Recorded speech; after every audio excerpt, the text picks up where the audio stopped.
तो आज हम लोग को देखना है hydrolysis constant and degree of hydrolysis. Last time हम लोग ने यहाँ पर हाइड्रोलिसिस को देखा था। ये हाइड्रोलिसिस में मैंने आपको बताया था किसी भी सॉल्ट को अगर हम पानी के अंदर डालेंगे तो पानी के अंदर डालने पर क्या होता है। तो पानी के अंदर डालने पर क्या होता है बेसिकली, या तो सॉल्यूशन एसिडिक बनता है या बेसिक बनता है, या फिर वो एसिडिक, बेसिक या न्यूट्रल, तीनों में से कुछ भी हो सकता है। ठीक है, आज हम यहाँ पर देखने जा रहे हैं हाइड्रोलिसिस कांस्टेंट को। देखो बेटा, जैसे इसमें एक एग्जांपल हम लोग उठाते हैं, CS3 COONA, और इसका सबसे पहले हम क्या कराएंगे, आयोनाइजेशन। तो आयोनाइजेशन कैसे होगा, इसे हम तोड़ेंगे CS3 COO नेगेटिव और प्लस Na पॉजिटिव में। फिर हम कराते हैं इसका हाइड्रोलिसिस। ठीक है, अब हाइड्रोलिसिस किसका होता है, स्ट्रॉन्ग पार्ट का होता है। हमें ये मालूम है ये CS3 COO नेगेटिव कहां से आ रहा है, एसिटिक एसिड से, और एसिटिक एसिड वीक एसिड है, तो इसका ये क्या बनेगा, strong base, conjugate strong base. और Na कहां से आ रहा है, NaOH से। NaOH क्या होता है, क्या होता है, एक स्ट्रॉन्ग बेस होता है, तो इसका ये बना है कौन, वीक एसिड। ठीक है, और हाइड्रोलिसिस किसका होता है, स्ट्रॉन्ग पार्ट का होता है। किसका होता है, तो इसी का हाइड्रोलिसिस कराएंगे हम लोग। तो हमने ये लिया CS3 COO नेगेटिव और इसमें ये वाटर मिलाया, तो वाटर से ये क्या ले लेगा, H प्लस ले लेगा और क्या बनाएगा, CS3 COOH, और यहाँ क्या रह जाएगा, OH नेगेटिव रह जाएगा। अब हमें क्या निकालना है, हमें निकालना है हाइड्रोलिसिस कांस्टेंट। इसका कैसे निकलेगा, तो हम यहाँ पर इक्विलिब्रियम कांस्टेंट निकालेंगे इसका। इनिशियली हमें ये मालूम है कि हमने इसके C मोल्स लिए, ये तो एक्सिस में है, तो ये जीरो है, ये जीरो है।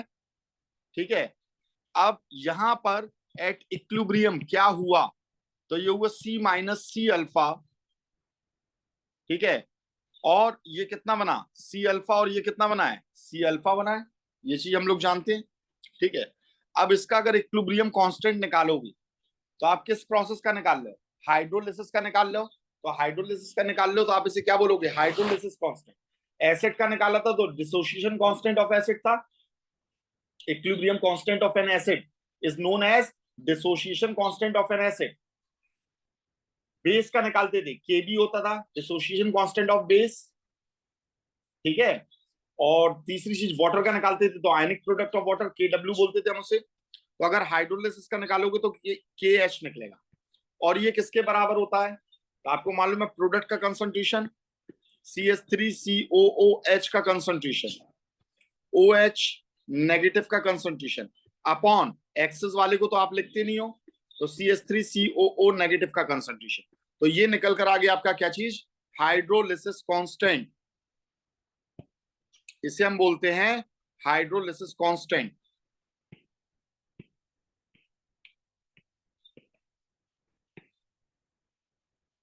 ठीक है, अच्छा, इसी का एक फॉर्मूला और भी है हाइड्रोलिसिस कांस्टेंट को निकालने का। या तो आपको ये प्रोडक्ट का अमाउंट मालूम हो और अल्फा मालूम हो आपको, यानी C कंसंट्रेशन मालूम हो और अल्फा मालूम हो, तो उनकी वैल्यूज को आप यहां पर रखकर इसे निकाल सकते हो। या एक और तरीका है, वो क्या तरीका है, अगर आपको आयनिक प्रोडक्ट ऑफ वाटर मालूम है and dissociation constant of acid मालूम है, तो इन दोनों का जो रेशियो रहेगा इसे आप डिवाइड करोगे तो वो हाइड्रोलिसिस कांस्टेंट के बराबर होता है, KH के।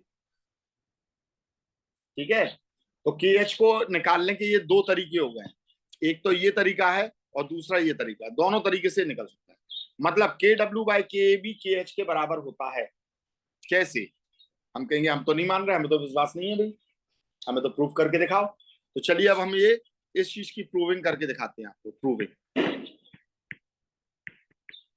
कैसे प्रूविंग करके दिखाते हैं, किस चीज की प्रूविंग कर रहे हैं, कि KH जो रहता है वो KW/KA के रेशियो के बराबर रहता है, इस चीज की प्रूविंग कर रहे हैं। ठीक है, देखो बेटा, इसके लिए हमें क्या करना पड़ेगा, सबसे पहले तो आयनिक प्रोडक्ट ऑफ वाटर निकालना पड़ेगा। हमें मालूम है वाटर जो रहता है वो अपने आप में क्या होता है, वाटर इज वीक इलेक्ट्रोलाइट। क्या होता है, वीक इलेक्ट्रोलाइट होता है वाटर। H2O, H2O लिया, H2 के कुछ एक मॉलिक्यूल्स ही टूटेंगे, किसमें? H प्लस और OH नेगेटिव में। कुछ एक मॉलिक्यूल्स ही टूटेंगे, सारे मॉलिक्यूल्स नहीं टूटेंगे, H प्लस में और OH नेगेटिव में। जो H प्लस टूटा उसे कौन ले लेगा? ये H2O ले लेगा। तो यहाँ क्या बनेगा? H3O पॉजिटिव, और क्या बन रहा है? OH negative. अब इसके लिए इक्विलिब्रियम कांस्टेंट लिखोगे, तो वाटर के लिए लिख रहे हो तो इसे KW कहोगे। तो इसमें सिर्फ आप प्रोडक्ट को ही रखोगे, रिएक्टेंट नहीं रखोगे। क्यों नहीं रखोगे? क्योंकि वाटर एक्सिस में होता है और एक्सिस वाले को हम रखते नहीं है। तो इसी को हम बोलते हैं वाटर के आइंस का प्रोडक्ट। मल्टीप्लाई कर दिया तो प्रोडक्ट है, और ये वाटर के आइंस ही तो है, तो आयनिक प्रोडक्ट ऑफ वाटर हम इसे बोलते हैं। यानी ये बना आपका KW, ये आपका क्या बना है? KW बना है। ठीक है, अब हम निकालेंगे KA। तो KA कैसे निकलेगा? तो उसके लिए हमें एसिड लिया और इसे पानी में डाला, और पानी में जैसे ही हम डालते हैं डिसोसिएशन कांस्टेंट ऑफ एसिड, तो एसिड को डिसोशिएट करना पड़ेगा। तो जैसे डिसोशिएट किया, इसने H प्लस दिया, H प्लस किसने ले लिया? H2O ने ले लिया। तो यहाँ क्या बना है? CH3COO नेगेटिव, और साथ में क्या बना है बच्चों? H3O पॉजिटिव बना है। ठीक है, इसके लिए आयनिक प्रोडक्ट, इसके लिए इक्विलिब्रियम कांस्टेंट लिखेंगे, तो उसे हम क्या बोलेंगे? KA, dissociation constant of an acid. और इसके लिए प्रोडक्ट का कंसंट्रेशन रखोगे CH3CO नेगेटिव, प्रोडक्ट ये है भाई, है ना, और H3O पॉजिटिव का कंसंट्रेशन अपॉन CH3COOH का कंसंट्रेशन। हमें प्रूफ क्या करना है? हमें प्रूफ ये करना है KW/KA का रेशियो KH के बराबर होता है। KH की इक्वेशन हमारे पास है। अगर KW/KA को हम डिवाइड करें और उसकी इक्वेशन यही निकल कर आ जाए, यही इक्वेशन निकल कर आ जाए, तो प्रूव हो गया, क्योंकि ये इक्वेशन तो KH की है। तो चलिए प्रूव करते हैं हम इसे। सबसे पहले हमने लिखा KW/KA। तो KW में कौन कौन सी चीजें आ रही हैं? H3O पॉजिटिव का कंसंट्रेशन, और क्या आ रहा है? OH नेगेटिव का कंसंट्रेशन। अब K में क्या आ रहा है? ये हो गया K, है ना। इसमें क्या आ रहा है? CH3COO नेगेटिव का कंसंट्रेशन, H3O पॉजिटिव का कंसंट्रेशन अपॉन, तो अपॉन वाली चीज कहां पहुंच जाएगी? ऊपर। तो ये क्या हो गया? CH3COH का कंसंट्रेशन। यही चीज ऊपर पहुंच गई कि नहीं? ठीक है, अब यहां से क्या कट सकता है? तो H3O से H3O गया, तो यहां पर ये क्या बन गया? देखिए, KW/KA का रेशियो अब आपका क्या बन गया? तो ये बना है CH3COOH का कंसंट्रेशन एंड OH नेगेटिव का concentration divided by CH3COO negative का कंसंट्रेशन। अब जरा इसे इससे टैली कर लीजिए, क्या ये सेम बात निकल ली है कि नहीं? ये बात सेम है कि नहीं है? और ये वैल्यू किसकी थी? KH की थी। तो इसका मतलब ये किसके बराबर है? ये बराबर है किसके? KH के। तो KH ये इक्वेशन होती है और KW/KA भी यही इक्वेशन होती है। तो हम यहां से ये प्रूव कर चुके हैं कि KH किसके बराबर होगा? KW/KA के। ये आपका प्रूव हो गया। तो KH पर दो टाइप से प्रॉब्लम्स आ सकती है। या तो आपको हाइड्रोलिसिस कर रहे हो तो इसके लिए C और अल्फा की वैल्यू दे रखी हो, या ionic product of water and dissociation constant of acid आपको दे रखा हो। और अगर बेस है, अगर आपका क्या है, यहाँ बेस है, तो यहाँ क्या हो जाएगा? KB हो जाएगा। क्या हो जाएगा? KB हो जाएगा। समझ में आ गई बात? तो कुल मिलाकर मैं यहाँ फॉर्मूले बता देता हूं। अगर आपका weak acid plus strong base का सॉल्ट है, एक बात बहुत अच्छे से याद रखना, ये सॉल्ट के बारे में बात कर रहा हूं, ये इसके आइंस के बारे में बात नहीं कर रहा हूं। टूटने के बाद में ये आपको स्ट्रॉन्ग और वीक मिलते हैं, इनके बारे में बात नहीं हो रही है। बात हो रही है आपका जो सॉल्ट है। जैसे ये वाला सॉल्ट कैसा था आपका? कैसा था भाई? इसमें स्ट्रॉन्ग बेस था और वीक एसिड था। स्ट्रॉन्ग बेस और वीक एसिड था। जो वीक था, तो वीक कौन था? एसिड। तो इसलिए हमने KA लगा दिया यहाँ पर। तो अगर आपका स्ट्रॉन्ग बेस है और वीक एसिड है, क्योंकि वीक एसिड का ही आयन जाकर स्ट्रॉन्ग बनेगा। तो यहां पर के एच की वैल्यू में क्या लिखोगे, के डब्ल्यू बाय के ए। और अगर आपका सॉल्ट है, salt of strong acid and weak base, तब के एच में क्या लिखोगे बच्चों, क्या लिखोगे, के डब्ल्यू अपॉन के बी। समझ गए ना? वीक का पार्टी तो जाकर स्ट्रांग होता है और उसी का तो हाइड्रोलिसिस होता है। ठीक है, तो जिसका हाइड्रोलिसिस होगा उसी के लिए ये चीज आएगी। यहाँ वीक बेस है तो यहाँ पर ही आपका केवी यूज होगा, और वीक एसिड और वीक बेस है तो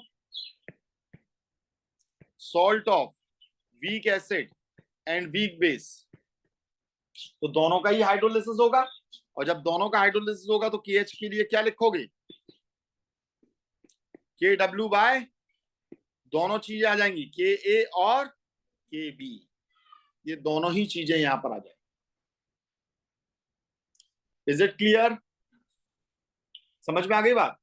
तो ये हमारा हाइड्रोलिसिस कांस्टेंट निकला है। क्या निकला है? हाइड्रोलिसिस कांस्टेंट निकला है।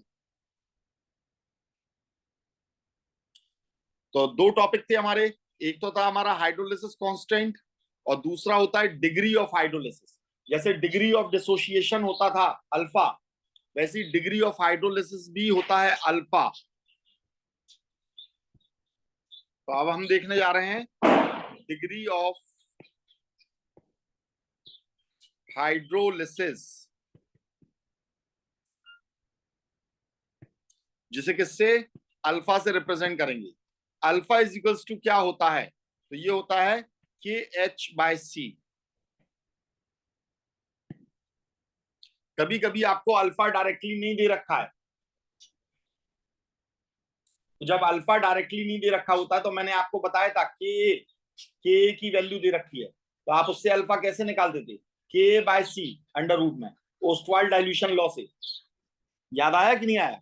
ठीक है, तो वैसे ही यहां पर भी इसे ऐसे ही निकालते हो। कैसे निकालते हो जरा देखिएगा।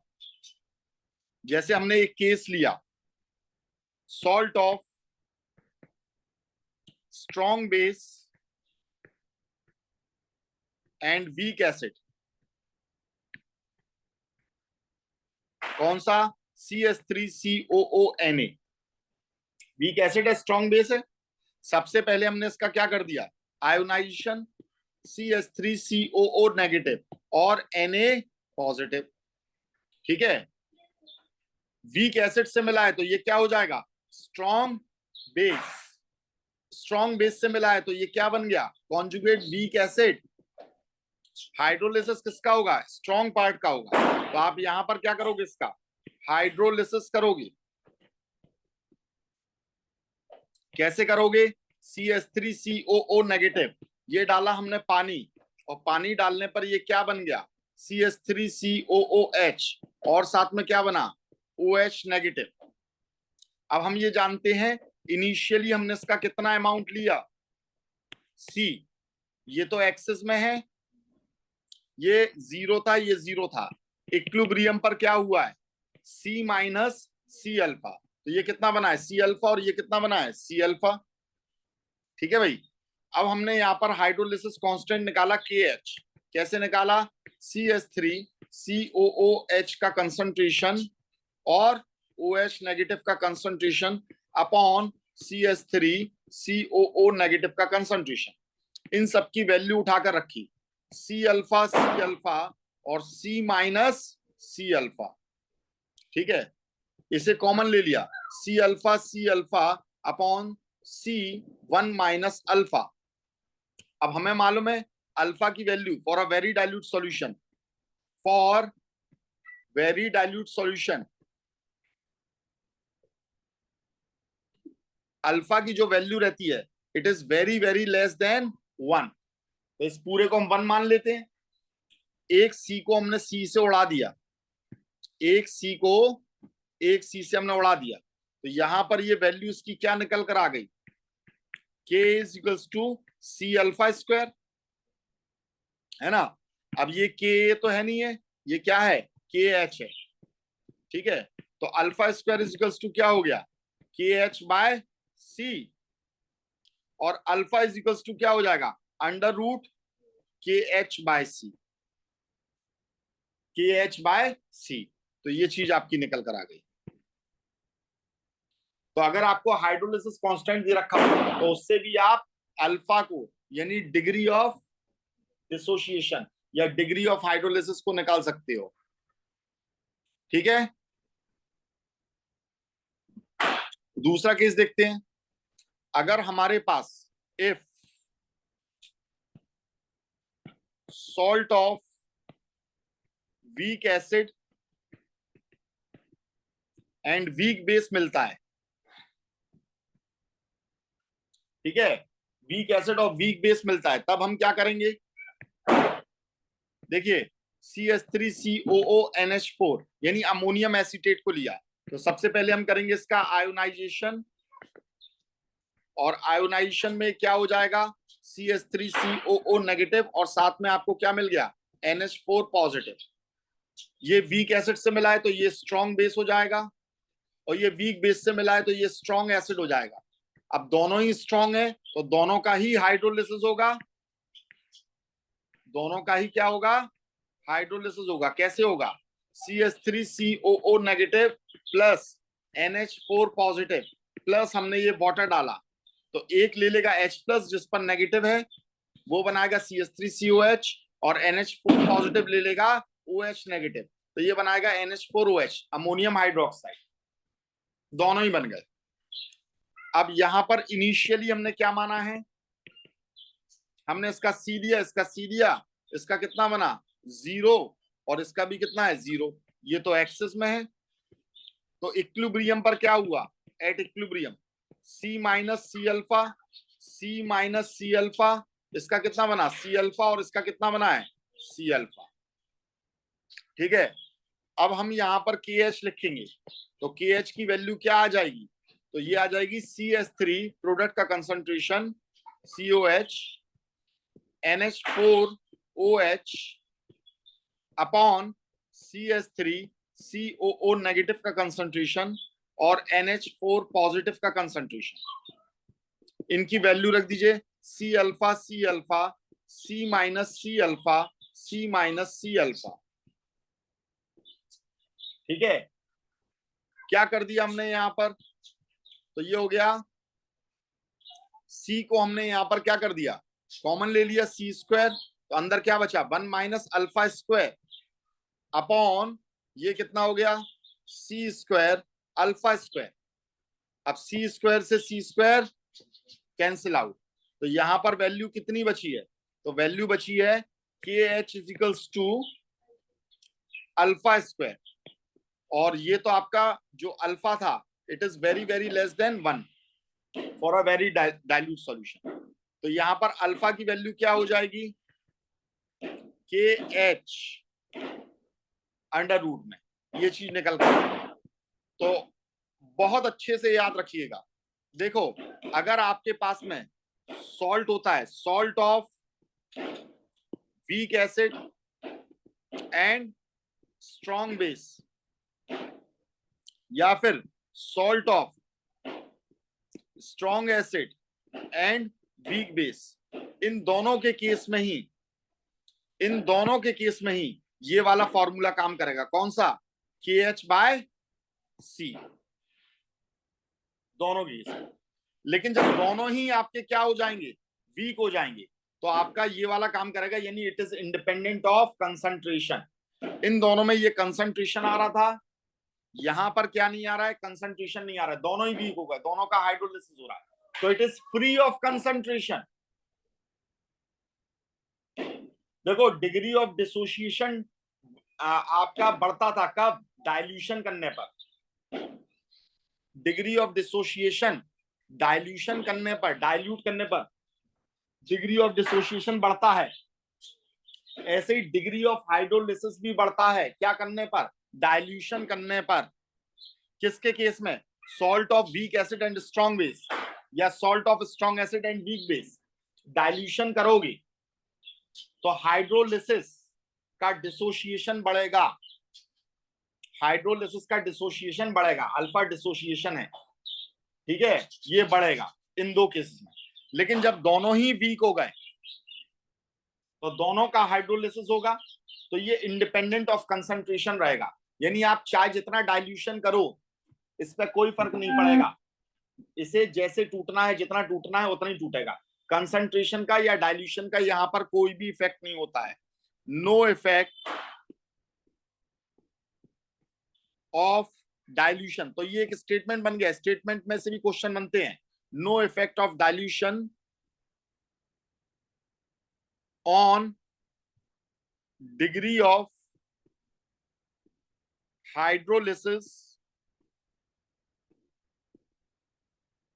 Of salt of weak acid and weak base. तो अगर वीक एसिड और वीक बेस का कोई सॉल्ट है तो उस पर कोई भी फर्क नहीं पड़ेगा। ये एक बहुत बहुत बहुत इंपॉर्टेंट यहां पर स्टेटमेंट है,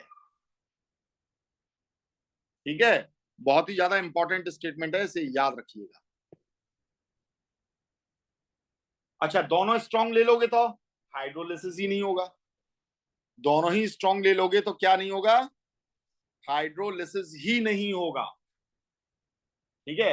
अब हाइड्रोलिसिस ही नहीं होगा तो वहां पर क्या नहीं निकलेगा, डिग्री ऑफ हाइड्रोलिसिस भी नहीं निकलेगा आपका, ठीक है। तो इसे भी लिख देते हैं, no hydrolysis in case of salt of strong acid and strong base, ठीक है। वो कौन से होते हैं, जैसे कि NaCl, KCl, सोडियम क्लोराइड, घर के खाने वाला नमक है ना, उसे आप पानी में डालते हो तो सॉल्यूशन ना एसिडिक बनता है ना बेसिक बनता है, न्यूट्रल रहता है। क्यों? क्योंकि उसमें हाइड्रोलिसिस ही नहीं होता, NaCl में, KCl में, इन सब में, ठीक है, Na2SO4 में, ठीक है, इन सब में। अब हम लोग यहां पर देखने जा रहे हैं पीएच कैलकुलेशन।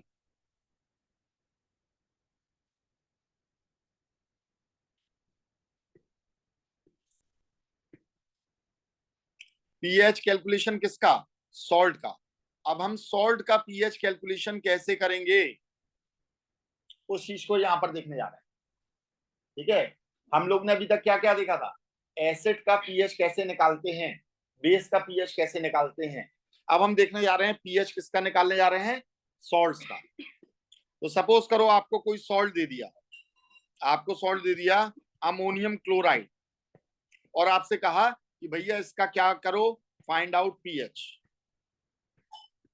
ठीक है। तो इसका जनरल फॉर्मूला कैसे बनेगा, पहले हम वो बना देते हैं, आपको वो बता देते हैं, फिर आप बड़े आराम से कर लेते हैं। तो आपने लिया NH4Cl, सबसे पहले क्या करोगे, आयोनाइजेशन, पूरा लिखना जरूरी है। आयोनाइजेशन करोगे तो क्या बनेगा, NH4 पॉजिटिव और Cl नेगेटिव, क्योंकि यही बताएगा कि हाइड्रोलिसिस किसका होगा। सॉल्ट कभी भी हो तो आयोनाइजेशन करोगे और फिर हाइड्रोलिसिस करोगे। ये वीक बेस से मिल रहा था तो ये बन गया स्ट्रॉन्ग एसिड, और ये स्ट्रॉन्ग एसिड से मिल रहा था तो ये बन गया वीक बेस।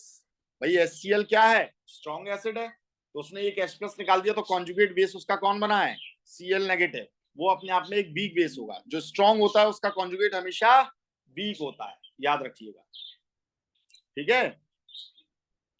अब हम करेंगे इसका हाइड्रोलिसिस। हाइड्रोलिसिस किसका होता है, स्ट्रॉन्ग पार्ट का होता है, किसका होता है, स्ट्रॉन्ग पार्ट का। NH4 पॉजिटिव, स्ट्रॉन्ग पार्ट कौन किसका, आयंस के स्ट्रॉन्ग पार्ट का, तो सॉल्ट के वीक पार्ट का, अगर आप चाहो कह सकते हो। इसे हमने डाला पानी के अंदर, इसने पानी से क्या लिया, H+ की OH, OH, तो क्या बनाया, NH4OH, और साथ में क्या रह गया, H पॉजिटिव। कैसा सॉल्यूशन बनेगा, एसिडिक की बेसिक, एसिडिक सॉल्यूशन बनेगा। चलिए, अब हम ये जानते हैं, क्या जानते हैं भाई, कि इनिशियली इनिशियली हमने इसका कितना लिया बेटा, सी, ये तो एक्सिस में है, ये 0 0, तो यहां पर इक्विलिब्रियम पर क्या हुआ, सी माइनस सी अल्फा, इसका कितना बना सी अल्फा, और ये कितना बना है सी अल्फा बना है। ठीक है, अब हम इसके अल्फा को निकालेंगे सबसे पहले। अगर हमें अल्फा नहीं दे रखा है तो अल्फा निकालोगे तो कैसे निकलेगा, कैसे निकलेगा अल्फा, कैसा सॉल्ट है ये, salt of, salt of strong acid and weak base, और कोई भी एक स्ट्रॉन्ग और एक वीक होता है तो हमेशा अल्फा कैसे निकलता है, अल्फा निकलता है के एच बाय सी, और दोनों ही वीक होते हैं तो सिर्फ के एच के बराबर होता है, अंडर रूट ऑफ के एच, है ना, रूट लगा दें, ये लगा दिया। और के एच हम जानते हैं किसके बराबर होता है, के डब्ल्यू बाय के ए के बराबर होता है, ये चीज निकल आई है। तो अब देखो अल्फा इज इक्वल्स टू, अब के एच की जगह क्या रख सकते हो, के डब्ल्यू बाय के रख सकते हो कि नहीं, तो आपने इसे क्या रख दिया, आपने रखा के डब्ल्यू बाय के ए इंटू सी, ये आपने यहां पर रख दिया। ठीक है, अब आपको मालूम है H3O पॉजिटिव का कंसंट्रेशन इस केस में कितना है, बाकायदा इस केस में लिखना पड़ेगा कितना है, सी अल्फा है कि नहीं है, कितना है, सी अल्फा है बच्चों, तो आपने लिख दिया सी अल्फा। अब अल्फा की जगह ये वाली वैल्यू आ सकती है कि नहीं, तो इस वैल्यू को आप रखोगे सी अंडर रूट के डब्ल्यू बाय के ए इंटू सी, अब ये सी अंदर पहुंच जाएगा तो क्या बन जाएगा, के डब्ल्यू बाय सी स्क्वायर अपॉन के इंटू सी, एक सी से एक सी को काट दिया, तो अब यहां H3O पॉजिटिव कंसंट्रेशन कितना आ गया, अंडर रूट के डब्ल्यू इंटू सी बाय के ए, यही वैल्यू निकल आई कि नहीं, निकल आई है। ठीक है भैया, ये H3O पॉजिटिव का कंसंट्रेशन रहा है। ठीक है, अब आपको क्या निकालना था बेटा, पीएच, और पीएच के लिए हम फॉर्मूला जानते हैं क्या होता है, minus log to the base 10 H3O positive का कंसंट्रेशन, और H3O पॉजिटिव का कंसंट्रेशन आपको कैसा रखना है, टोटल वाला, थोड़ी बहुत वैल्यू हो 10⁻⁻7 हो तो फिर आपको उसे जोड़ना पड़ेगा, और नहीं है तो आपको ये करनी पड़ेगी, ऐसी वैल्यू रखनी पड़ेगी। ठीक है, अब इसे कैसे रखोगे आप, तो आप लिखते हो minus log to the base 10, ये हो जाता है K W into C by K B under root में, यही तो था। अब हम क्या जानते हैं, हम ये जानते हैं कि अगर इस रूट को हमें यहां से हटाना है तो minus log to the base 10 K W into C by K B की पावर पर हाफ, हाफ आ जाएगा आगे, तो -1/2 log to the base 10 K W into C by K B, ये वैल्यू आ गई कि नहीं आ गई। अब लॉग के 2-3 फॉर्मूले तो हमें ये मालूम होते ही होते हैं, नहीं मालूम होते हैं तो देख लेना, log टू दी बेस 10 अगर m इंटू एन है तो ये क्या बन जाएगा, log m plus log n, minus नहीं प्लस, अगर log m divided by n है तो ये क्या बन जाएगा, log m minus log n, जो डिवाइड में होता है वो ऊपर पहुंचकर माइनस में कन्वर्ट हो जाता है। ठीक है, तो बस इसी चीज का यहां हम यूटिलाइज करेंगे, कैसे यूटिलाइज करेंगे, minus half log to the base 10 K W minus log to the base 10 K B, ठीक है, plus log to the base 10 C. ठीक है, ये के भी चल रहा था कि के, अरे के चल रहा था, हमने से के भी लिख दिया हर जगह, तो इसे पूरे को के कर ला।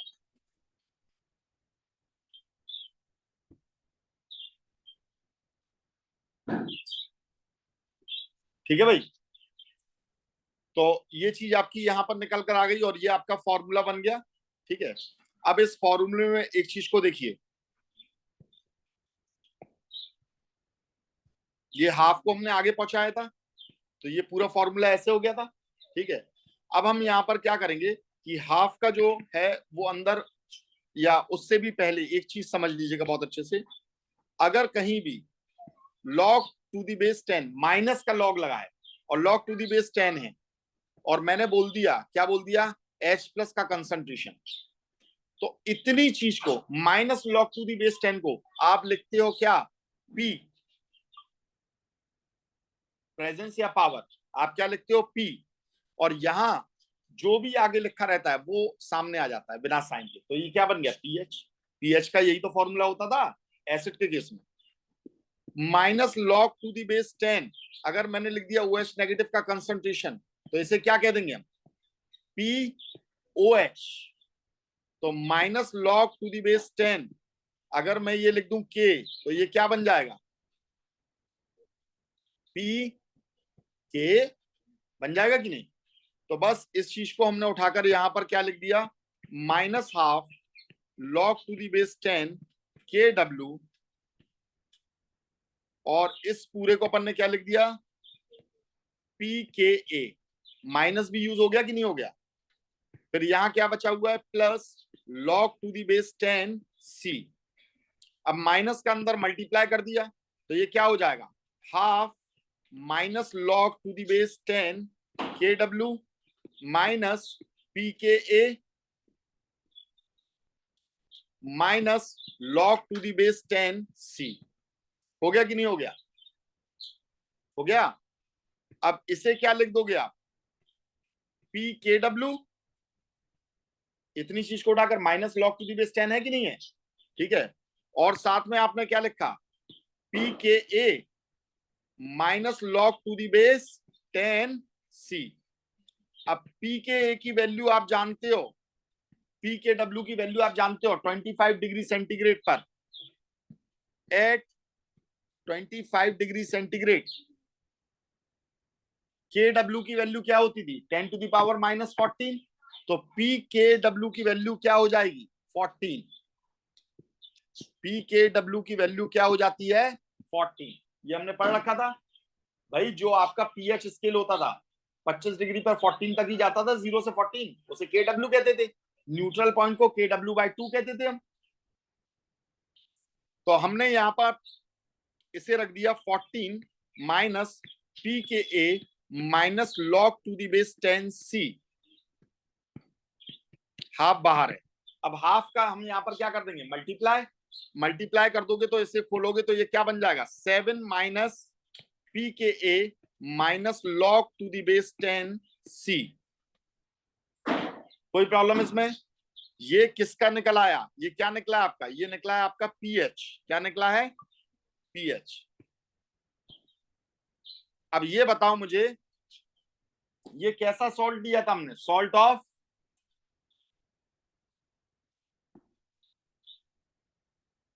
Salt of strong acid and weak base, solution कैसा बनेगा, एसिडिक या बेसिक, एसिडिक, जो स्ट्रॉन्ग पार्ट होता है उसी का तो सॉल्यूशन बनता है, सॉल्ट में जो स्ट्रॉन्ग पार्ट होता है एसिडिक बनेगा, और एसिडिक का पीएच क्या होना चाहिए, 7, 7 से ज्यादा या 7 से कम, 7 से कम ना। तो अब देखो यहां पर कुछ भी वैल्यू रखोगे पीके की या log C की, दोनों वैल्यू 7 में से माइनस हो रही है कि नहीं, तो पीएच हमेशा कैसा आएगा, लेस देन,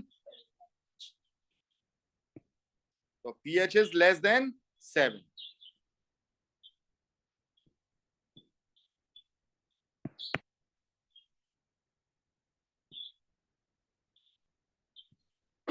लेस देन 7, ये 7 से कम आएगा, ठीक है, और ये किसके लिए है, for strong acid and weak base salt, इसके लिए ये वाला फॉर्मूला हो गया। याद रहेगा? याद रहेगा? अच्छा, अगर हम ले लें सॉल्ट ऑफ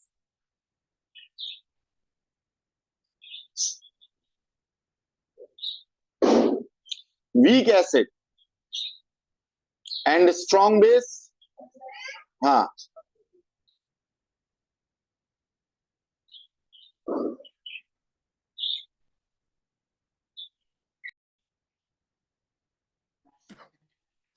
तो salt of weak acid and strong base, अगर हमने ऐसा सॉल्ट लिया तो स्ट्रॉन्ग कौन है? बेस। तो पीएच कैसा होना चाहिए? Greater than. तो जरा कॉमन सेंस से सोचो, ये फॉर्मूला कैसा हो जाएगा?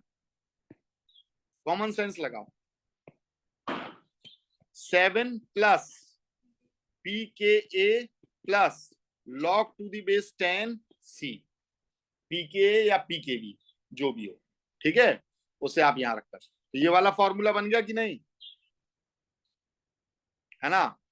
और अगर आपका क्या है भाई, तीसरी जो प्रोबेबिलिटी है वो ये है कि अगर आपका सॉल्ट होता है salt of weak acid and weak base, दोनों ही वीक हो जाते हैं, week acid and weak base, क्योंकि इन्हीं के आयंस तो जाकर क्या करेंगे? हाइड्रोलिसिस करेंगे, वो स्ट्रॉन्ग बनेंगे ना। इसके कॉन्जुगेट कैसे बनेंगे? स्ट्रॉन्ग बनेंगे, और उन्हीं का हाइड्रोलिसिस होगा। दोनों अगर हम स्ट्रॉन्ग कर देंगे तो वहां तो हाइड्रोलिसिस होगा ही नहीं, क्योंकि दोनों का आयनिक प्रोडक्ट कैसा रहेगा? वीक रहेगा, और वीक का हाइड्रोलिसिस नहीं होता है। तो यहां पीएच कैसा आना चाहिए? एसिडिक भी हो सकता है, बेसिक भी हो सकता है, और आपका न्यूट्रल भी हो सकता है, ठीक है। तो जब एसिडिक भी हो सकता है, बेसिक भी हो सकता है, न्यूट्रल हो सकता है, तो फॉर्मूला कैसा बनना चाहिए बताइए? 7 तो ये लिखा ही लिखा, साथ में हम लिखेंगे पी के ए माइनस पी के बी। अब यहां लॉग सी नहीं लिखेंगे, पी के और पी के बी इन दोनों पर डिपेंड करेगा। समझ में आ गई बात? नहीं आई? ठीक है। अब ये सॉल्यूशन एसिडिक होगा, बेसिक होगा, या क्या होगा? ये पी के ए और पी के बी पर डिपेंड करेगा, ठीक है। ये चाहता है,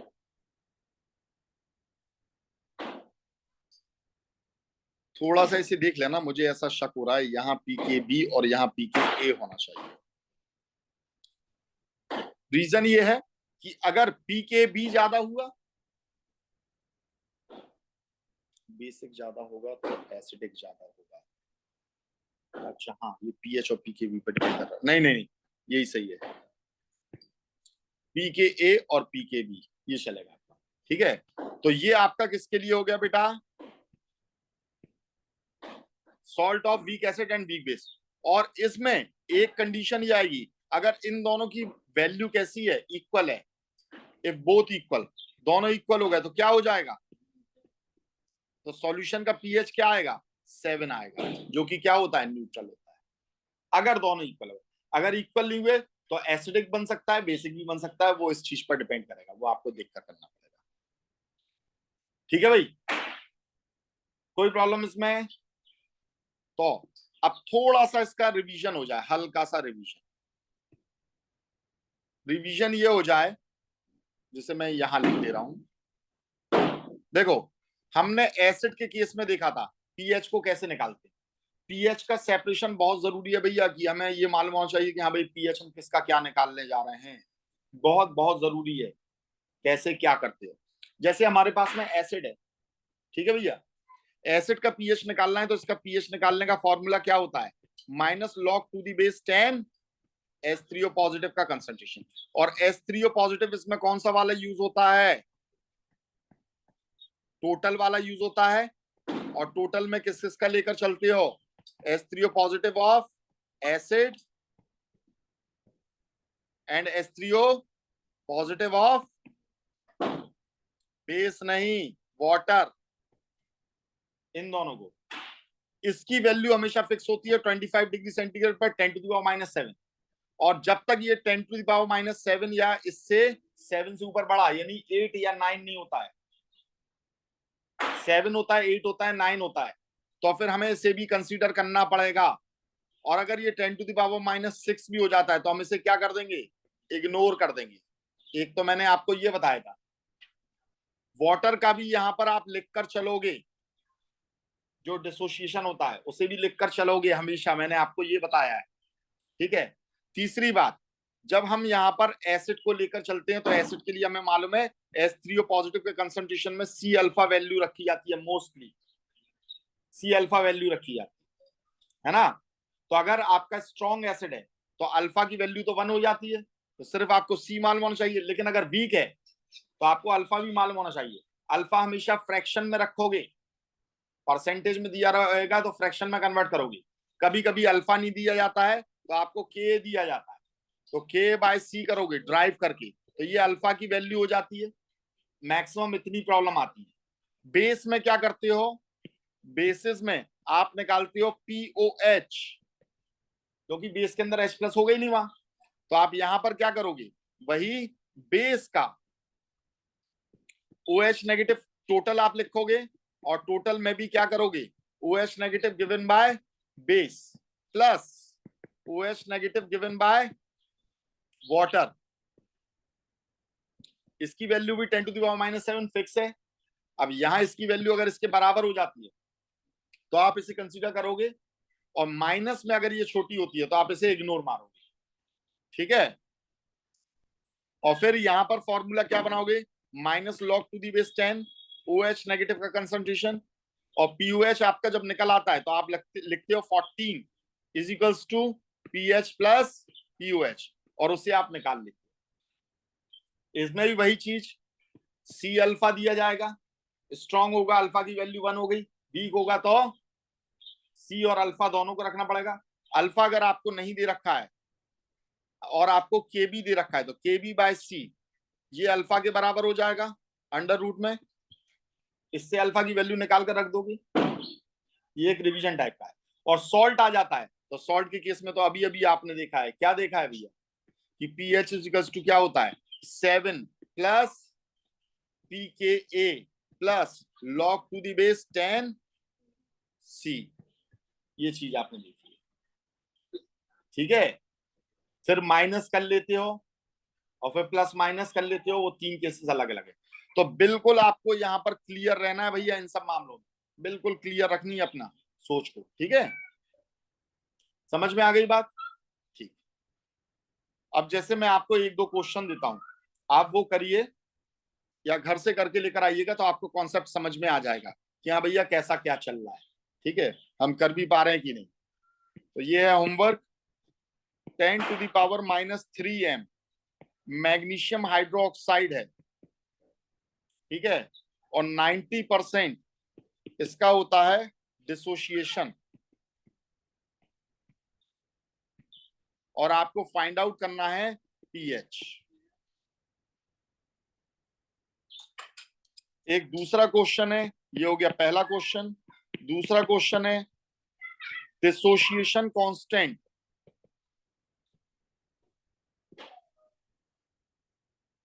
ऑफ वीक मोनोबेसिक एसिड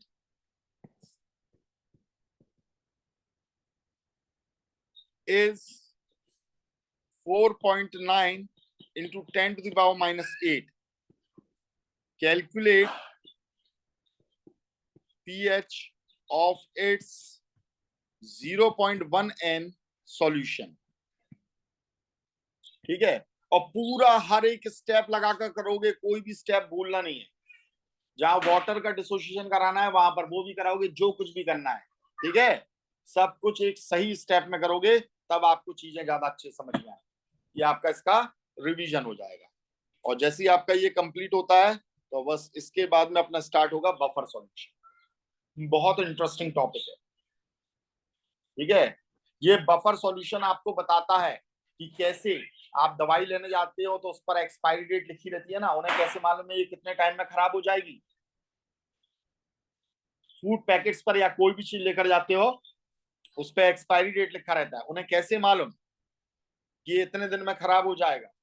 ऐसा वो क्या कर रहे हैं, हमारे घर में मिल्क आता है, दूध आता है, हम एक टाइम गर्म नहीं करें वो फट जाता है, ठीक है? तो दूध वाले उसमें क्या मिलाकर लेकर आते हैं कि उन्होंने गर्म नहीं किया और वो नहीं फट रहा है, ठीक है? गर्मियों में आप देखोगे अगर आपने 2-3 बार गर्म नहीं किया दूध फट जाएगा। वो मालूम पड़ा रात का दूध रखे हुए हैं और सुबह लाकर दे रहे हो और आपसे कह रहे अभी हाल ही निकाला, ये कच्चा दूध है और बाकायदा गर्म नहीं है और वो फट नहीं रहा है। प्लस यहाँ की तो छोड़ो, जो आपके फूड पैकेट्स में जो मिल्क आता है वो मिल्क कितने कितने दिन चलता है, कितने कितने दिन उन्होंने गांव वालों से कलेक्ट किया, कलेक्ट करने के बाद में वो रखे रहे, एक दिन स्टोर किया, उसके बाद में वो कंपनी में पहुंचा, कंपनी में उसकी प्रोसेसिंग हुई, बटर अलग निकला, बाकी सब चीजें क्रीम वगैरह अलग निकली, फिर उस मिल्क को लिया, उन्होंने पैक किया, पैक करके उन्होंने भेजा अलग अलग सिटीज में, सिटी में गया तो वो डीलर के पास रखा रहा, होलसेल वाले के पास रखा, उसने फुटकर वाले को बेचा, जिसने जब ऑर्डर दिया, जितना नहीं बिका वो रखा हुआ है, फुटकर वाले ने भी लेकर आया, तो ऐसा तो है नहीं है बढ़ गया, उसने भी अपने फ्रिज में रखा, फ्रीजर में रखा कुछ दिन तक, फिर उसने बेचा, फिर हम घर में लेकर आए 3-4 पैकेट, तो एक साथ तो 3-4 पैकेट पी नहीं गए, 2-4 दिन हमने भी रखा, एक पैकेट एक दिन में यूज किया, वो क्यों नहीं फट रहा है? ये सारी चीजें आपको बफर सॉल्यूशन समझना है, तो बहुत इंपॉर्टेंट और बहुत इंटरेस्टिंग क्लास रहेगी इसका देखने का भी, ठीक है? कल की क्लास मिस नहीं करना, एब्सेंट नहीं होना, ठीक है? चलिए, थैंक यू।